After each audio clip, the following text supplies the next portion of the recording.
Hi all, welcome to Vishayne Academy. இன்னைக்கு இந்த ஷார்ட்ஸ்ல நம்ம டைப்ஸ் ஆஃப் நம்பர்ஸ் பத்தி பார்க்க போறோம்.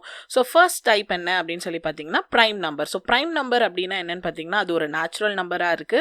அந்த நம்பர் வந்து ஒன்னாலையும் அண்ட் அதே நம்பரால் மட்டும்தான் வந்து டிவைட் ஆகும். அப்படின்னா என்ன அர்த்தம், அந்த நம்பருக்கு வந்து மொத்தமே 2 ஃபேக்டர்ஸ் தான் வந்து இருக்கும். ஸோ எக்ஸாம்பிள் வந்து பார்க்கலாம். இப்போ 2, 3, 5, 7. ஸோ இப்போ 2 டேபிள் பார்த்தீங்கன்னா 2 டேபிள் வந்து 1 டேபிளில் வரும் அண்ட் அகைன் 2 டேபிளில் தான் வரும். அப்படின்னா என்ன அர்த்தம், 2 ஃபேக்டர் தான் இருக்குது.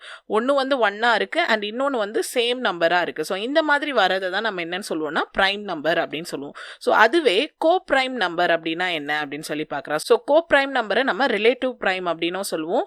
இதில் 2 நம்பருக்கும் காமனாக இருக்கிற ஃபேக்டர் வந்து 1 அப்படிங்கிற நம்பர் மட்டும்தான் வந்துட்டு இருக்கும். ஸோ இப்போ இங்கே 5ன்னு இருக்குது. ஸோ 5 வந்து 1 டேபிளில் வரும், 5 டேபிளில் வரும். அப்போ 2 ஃபேக்டர் இருக்குது. 9க்கு பார்த்தீங்கன்னா 1 டேபிளில் வரும், 3 டேபிளில் வரும், 9 டேபிளில் வரும். பட் ரெண்டுத்தையும் நீங்கள் காமன் பண்ணி பார்த்தீங்கன்னா அதுக்கு இருக்க காமனான ஃபேக்டர் என்ன அப்படின்னு சொல்லி பார்த்தீங்கன்னா 1. அப்போனா 5ம் 9ம் தான் கோ ப்ரைம் நம்பர். ஸோ இப்போ ஒரு எக்ஸாம்பிள் பார்க்கலாம். 6ம் 10ம். ஸோ 6க்கும் 10க்கும் நீங்கள் ஃபேக்டர் எடுத்திங்கன்னா இங்கே கம்பேர் பண்ணும்போது 1, 2 அப்படின்னு 2 காமன் ஃபேக்டர் வருது. அப்படின்னா இது வந்து கோ ப்ரைம் நம்பர் கிடையாது. ஸோ இந்த மாதிரி எல்லா டைப்ஸ் ஆஃப் நம்பர்ஸை பற்றின வீடியோ அண்ட் ப்ரீவியஸ் எக்வேஷன் பார்க்கணும்னு நினச்சிங்கன்னா இங்கே கொடுத்துருக்க இந்த வீடியோ லிங்கை செக் பண்ணுங்கள். தேங்க்யூ.